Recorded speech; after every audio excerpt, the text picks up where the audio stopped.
Hello दोस्तों, नमस्कार। तो आज हम लोग पढ़ने वाले हैं जो हमारा बचा हुआ पोर्शन था दो टाइप्स की संयोजकता का। एक था सहसंयोजकता और एक था उपसंयोजकता। अगर आपने इससे पहले वैद्युत संयोजकता का जो वीडियो है वो नहीं देखा है तो इससे पहले आप लोग उसको देखें, तब इसको समझ में आएगा। और संयोजकता वाला जो बेसिक कॉन्सेप्ट है उसको भी आपको समझना बहुत ज़रूरी है। तो आइए हम लोग इसमें स्टार्ट करते हैं सहसंयोजकता से और इसके बारे में पढ़ते हैं। तो सहसंयोजकता जहाँ पर होगा वहाँ पर सहसंयोजक आबंध भी बनेगा। तो इसकी डिफिनेशन क्या है?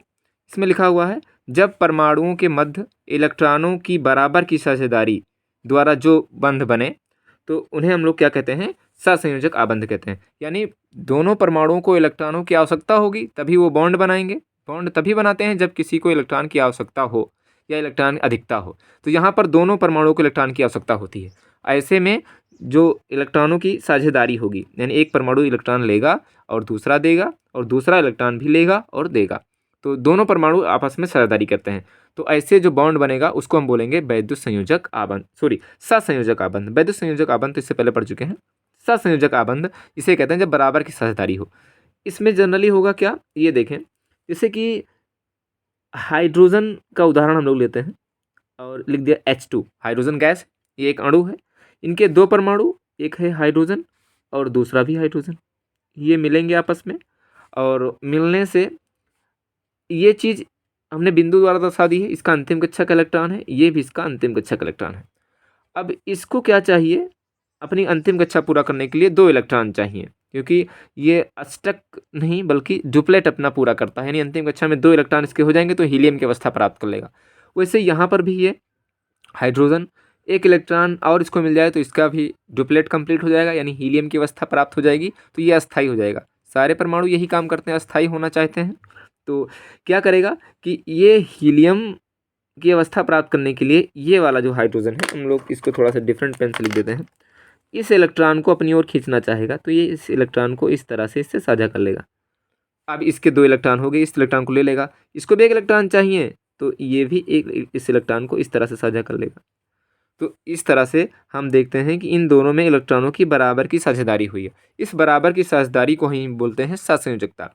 अब जितने इलेक्ट्रॉनों की साझेदारी होती है उतने बॉन्ड लगा देते हैं। तो यहाँ पर एक हाइड्रोजन है, दूसरा हाइड्रोजन है, कितने इलेक्ट्रॉन की साझेदारी हुई? एक। तो इसके बीच में एक बॉन्ड लगा देंगे। इसका मतलब है कि ये बॉन्ड लगाने से इसमें इलेक्ट्रॉनों की बराबर की साझेदारी हुई है और एक एक इलेक्ट्रॉन की साझेदारी हुई है। अगर दो की हुई होती तो इसके बीच में दो बॉन्ड लगाते। अब यहाँ पर एक इलेक्ट्रॉन यहाँ था, एक इलेक्ट्रॉन यहाँ था, यानी दो इलेक्ट्रॉन थे, तो यही दो इलेक्ट्रॉन मिलकर के एक बॉन्ड बन गए हैं। तो कहीं पर भी आए दो इलेक्ट्रॉन अगर आपको मिलेंगे तो दो इलेक्ट्रॉन एक बॉन्ड में कन्वर्ट हो सकते हैं। यानी यहाँ पर बॉन्ड बना है, यानी एक इलेक्ट्रॉन यहाँ है, एक इलेक्ट्रॉन यहाँ पर है। ठीक है, तो दो इलेक्ट्रॉन यहाँ पर मिल करके एक बॉन्ड बनाते हैं। तो ये हाइड्रोजन के बीच में सहसंयोजकता होती है, यानी सहसंयोजकता जहाँ पर होगी वहाँ पर हम लोग बॉन्ड लगाकर उसको दर्शाएंगे। अब आइए दूसरा एग्जाम्पल देखते हैं इसका, ऑक्सीजन का, O2 का। तो ऑक्सीजन में भी दो परमाणु सेम सेम है, ये O, ये वाला O। इसकी अंतिम कक्षा में 6 इलेक्ट्रॉन होते हैं, तो इसकी अंतिम कक्षा के 6 इलेक्ट्रॉन हम रख देते हैं। और इसकी अंतिम कक्षा में भी 6 इलेक्ट्रॉन है तो 6 हो गए। अब इसको भी दो इलेक्ट्रॉन चाहिए अपनी अंतिम कक्षा में 8 पूरा करने के लिए, इसको भी दो चाहिए। तो ये इलेक्ट्रॉनों को क्या करेंगे? साझा करेंगे। फिर वही काम होगा, ये दो इलेक्ट्रॉन इससे इसको दे दे, ये अपने दो इसको दे दे, तो इस तरह से साझा हो जाएगा। तो ये इस तरह से कुछ होगा, ऐसे इलेक्ट्रॉनों का साझा हो जाएगा। और ये वाला इस तरह से इलेक्ट्रॉनों का साझा कर लेगा। अब ये वाला अगर इनके इलेक्ट्रॉन गिने 1 2 3 4 5 6 7 8, इसका गिने 1 2 3 4 5 6 7 8, तो इस वाले गोले में 8 आते हैं, इस वाले गोले में 8 आते हैं, यानी बराबर की इलेक्ट्रॉनों की क्या हुई? साझेदारी हुई। तो इस तरह से इलेक्ट्रॉनों की बराबर की साझेदारी पर जो बॉन्ड बना है इसे हम लोग बोलते हैं सहसंयोजक आबंध। अब यहाँ पर दो ऑक्सीजन थे, दोनों के बीच में दो दो इलेक्ट्रॉन की साझेदारी हुई है, तो इसके बीच में दो बॉन्ड लगा देंगे। तो इस तरह से ऑक्सीजन के बीच में डबल बॉन्ड पाया जाता है। आपसे पूछा जाए हाइड्रोजन की संयोजकता एक है क्योंकि एक इलेक्ट्रॉन का इसमें साझा होता है।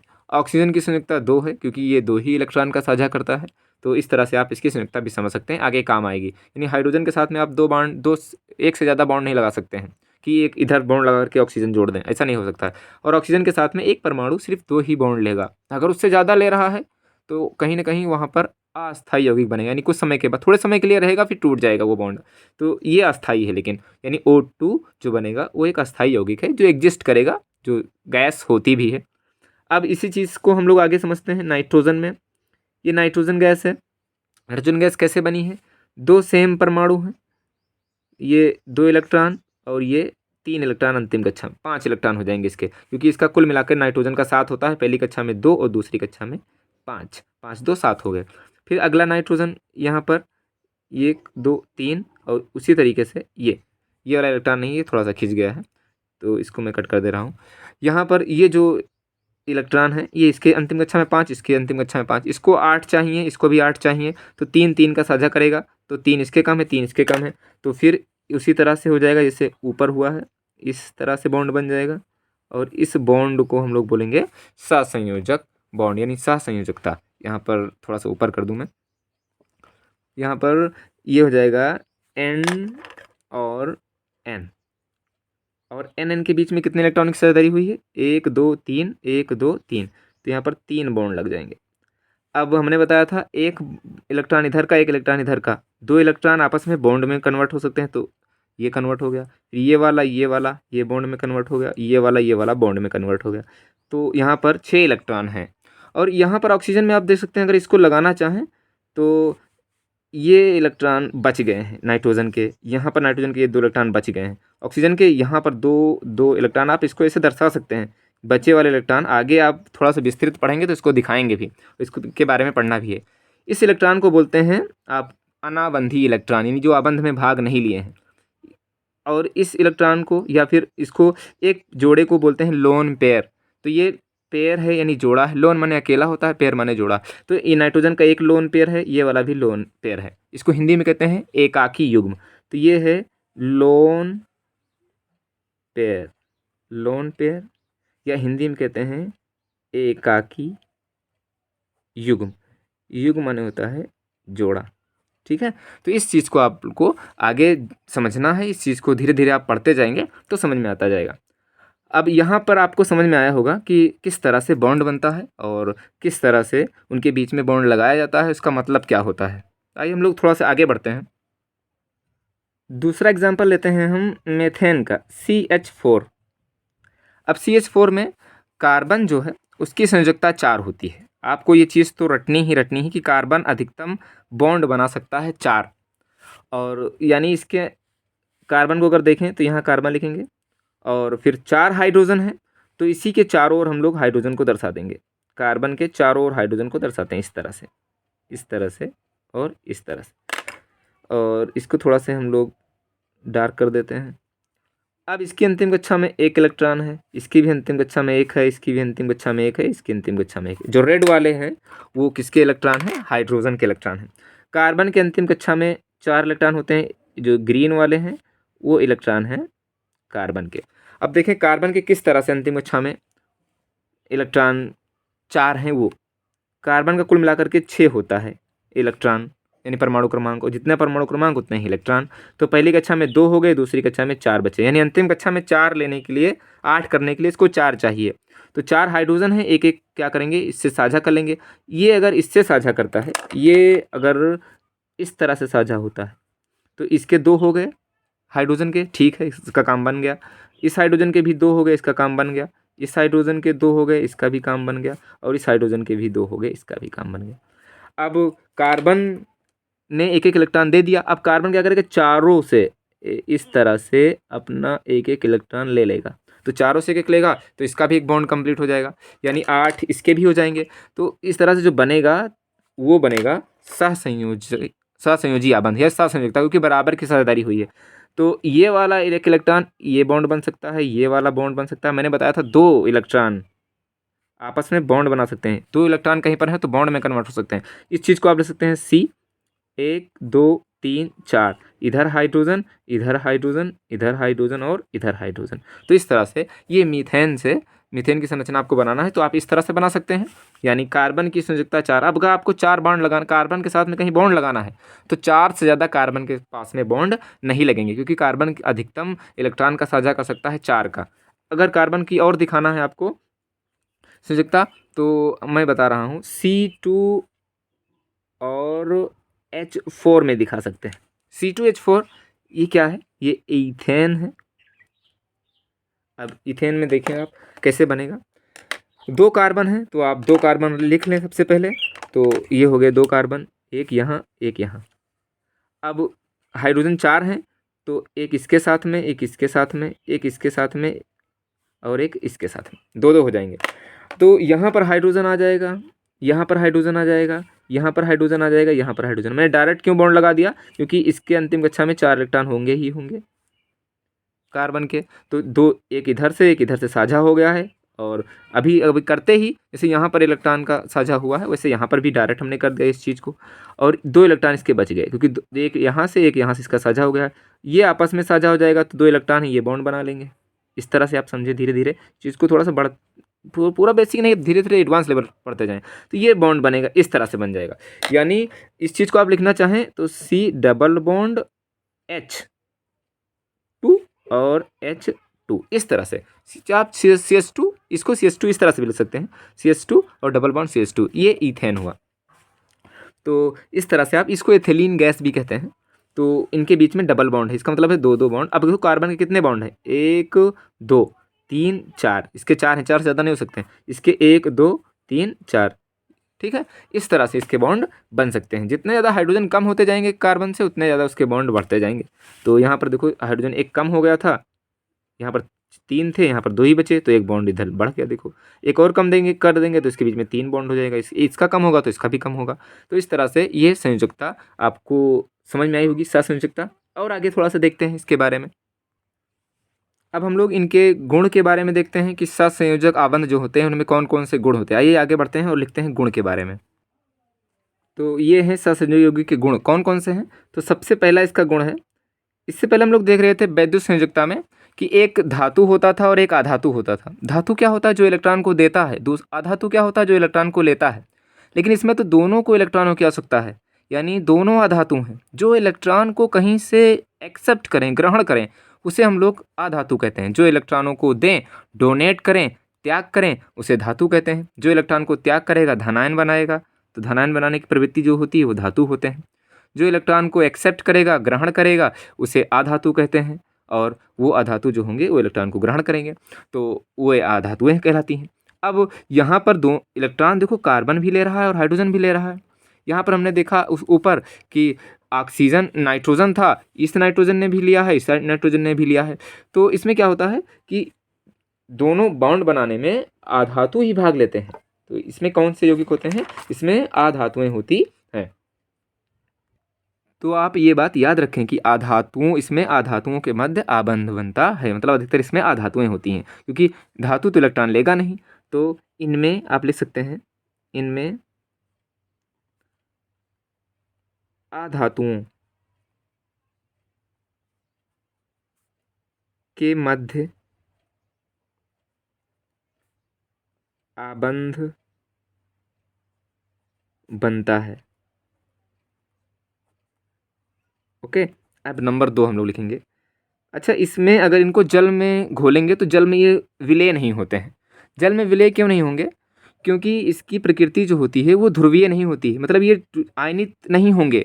आयनित कब होंगे? जब इलेक्ट्रॉन ने किसी से इलेक्ट्रॉन लिया होगा इसने, या फिर किसी को इलेक्ट्रॉन दिया होगा। यहाँ पर बराबर की साझेदारी हुई तो बराबर टूट जाते हैं। तो लिख सकते हैं ये आयनित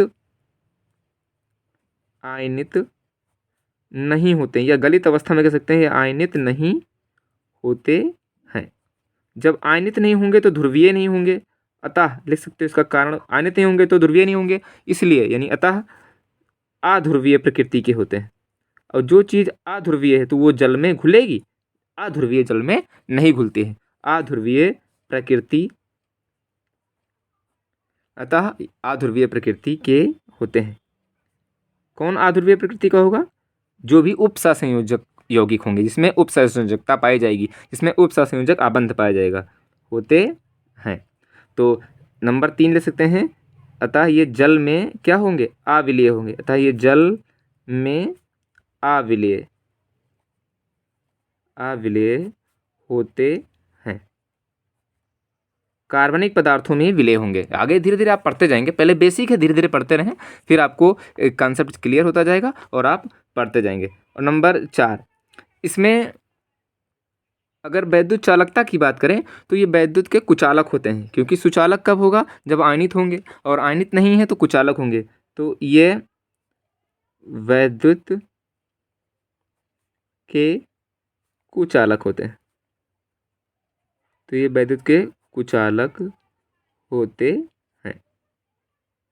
तो आप एक चीज़ देख रहे हैं कि जहाँ पर उससे पहले हम लोगों ने वैद्युत संयोजक प्रकृति के बारे में पढ़ा है, वैद्युत संयोजकता के बारे में पढ़ा है, वैद्युत संयोजक आबंध के बारे में पढ़ा, तो वहाँ पर एक प्लस आ रहा था, एक प्लस आ रहा था, जैसे सोडियम में देखा था, एक माइनस आ रहा था, जैसे कि हमने देखा था क्लोरीन में। तो यहाँ पर एक प्लस है और एक माइनस है, मतलब एक धनी है एक ऋणी है। तो यहाँ पर इनके दोनों में आयन में डिफरेंस आ रहा है।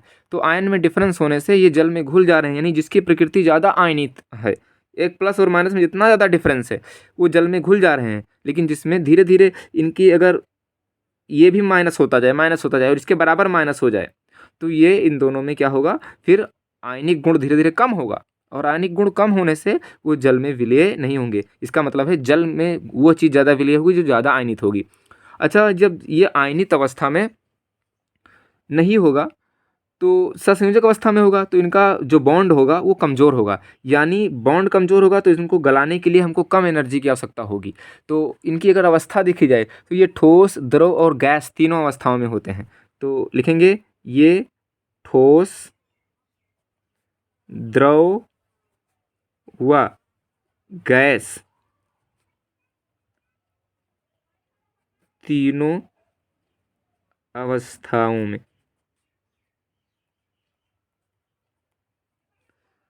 पाए जाते हैं।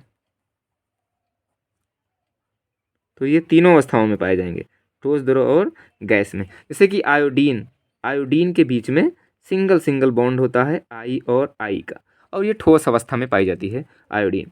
जैसे कि ब्रोमीन, ब्रोमीन सिंगल Br2, ये आई और आई, ये जो है सॉरी Br होगा यहाँ पर, Br और Br, ये द्रव अवस्था में पाई जाती है, ये द्रव है। जबकि गैस के बारे में आपने हाइड्रोजन के बारे में, नाइट्रोजन के बारे में पढ़ लिया है।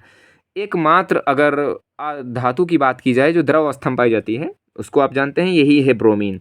ब्रोमीन एकमात्र अधातु है, लिख लें आप, जो द्रव अवस्था में पाई जाती है।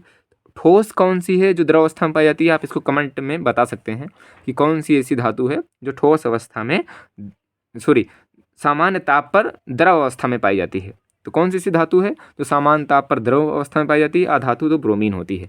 तो ये कुछ उसके लक्षण हैं जो आप यहाँ से पढ़ सकते हैं, समझ सकते हैं।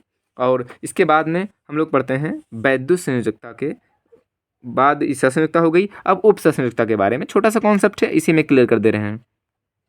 तो नंबर 3 है, ये नंबर 3 में डाल दूं। नंबर 3 है उप सहसंयोजक आबंध। ये क्या होता है? जब सहसंयोजक आबंध के अतिरिक्त किसी परमाणु को इलेक्ट्रॉन युग्म दान किया जाए, यानी दो परमाणुओं के बीच में सहसंयोजक आबंध तो बना हुआ है, और उसके अतिरिक्त जो इलेक्ट्रॉन बचे हुए हैं वो किसी तीसरे परमाणु को दान कर दिए जाएँ, लेकिन वो दान किया जाए जोड़े के, युग्म के रूप में, तब उसे हम बोलेंगे, वहाँ पर जो संयोजकता होगी उसे बोलेंगे उप सहसंयोजकता, और उससे जो आबंध बनेगा उसे बोलेंगे उप सहसंयोजक आबंध। आइए इसको समझते हैं किस तरह से। जैसे कि ओजोन है, O3 इसका सूत्र होता है। इसमें परमाणु होते हैं 3, 1, 2 और ये 3 परमाणु। और इन 3 परमाणुओं में अगर इलेक्ट्रॉन देखे जाएँ तो ये जो हरे हरे इलेक्ट्रॉन हैं ये इसके हैं, जो रेड कलर के हैं वो इन दोनों के हैं, बाहर वाले के। 6 इलेक्ट्रॉन इसके हैं, 6 इलेक्ट्रॉन इसके हैं। और अगर हम एक काम करें कि ये दो इनके बीच में इलेक्ट्रॉनों का बराबर का साझा करा दें, इस तरह से इनका 2-2 का साझा हो गया, तो इन दोनों का तो काम बन गया, इसके 8 हो गए, इसके 8 हो गए।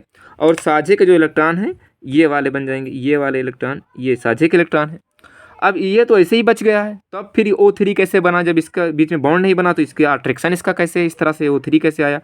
तो ये जो दो युग्म है, जो जोड़ा है, ये वाला जोड़ा, ये वाला इलेक्ट्रॉन, या फिर ये वाला कोई युग्म, ये इसको डोनेट किया जाए, ये परमाणु उठे और अपने 2 इलेक्ट्रॉन इसको दे दे, 2 इसको चाहिए, तो 2 इलेक्ट्रॉन इसको देने से इसके भी 8 पूरे हो जाएंगे। तो इस चीज़ को हम दिखा सकते हैं, O इसके बीच में डबल बॉन्ड है तो इसके बीच में डबल बॉन्ड कर दिया, और इसने 2 इलेक्ट्रॉन दिए हैं तो इसको तीर से इसको दिखा देंगे। तो इस तरह से इसका मतलब है इसके बीच में बराबर की 2 इलेक्ट्रॉनों की साझेदारी हुई, सब बता चुके हैं।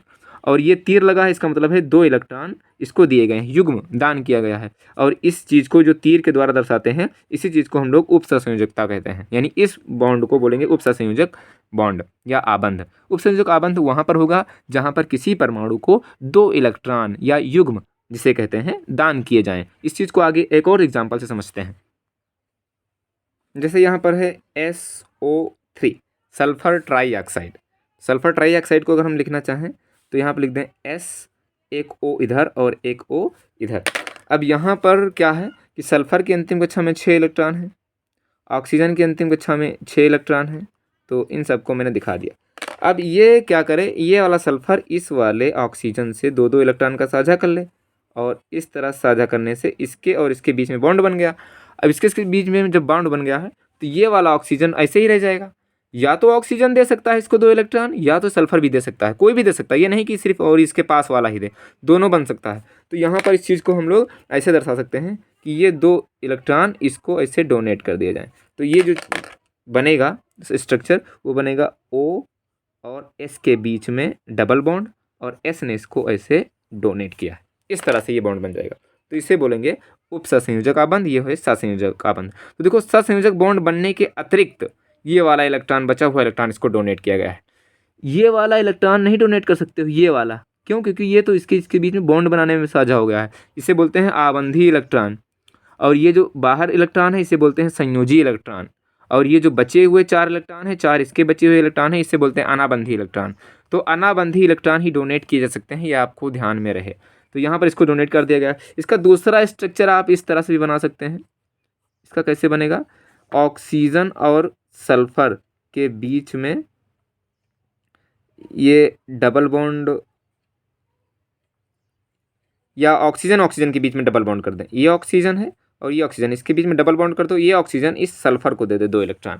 तो ऐसा भी हो सकता है कि ये ऑक्सीजन आपस में क्या कर ले, डबल बॉन्ड बना ले, और ये वाला फिर सल्फर को ये ऑक्सीजन डोनेट कर दे। तो इस तरह से जो संयोजकता होगी वो से हम लोग बोलते हैं उपसंयोजकता। इसके बहुत बड़े बड़े यौगिक हैं, जैसे कि आप पढ़ें K4FeCN6, और यहाँ पर इस तरह से ये हो जाएगा। इस यौगिक को बोलते हैं पोटेशियम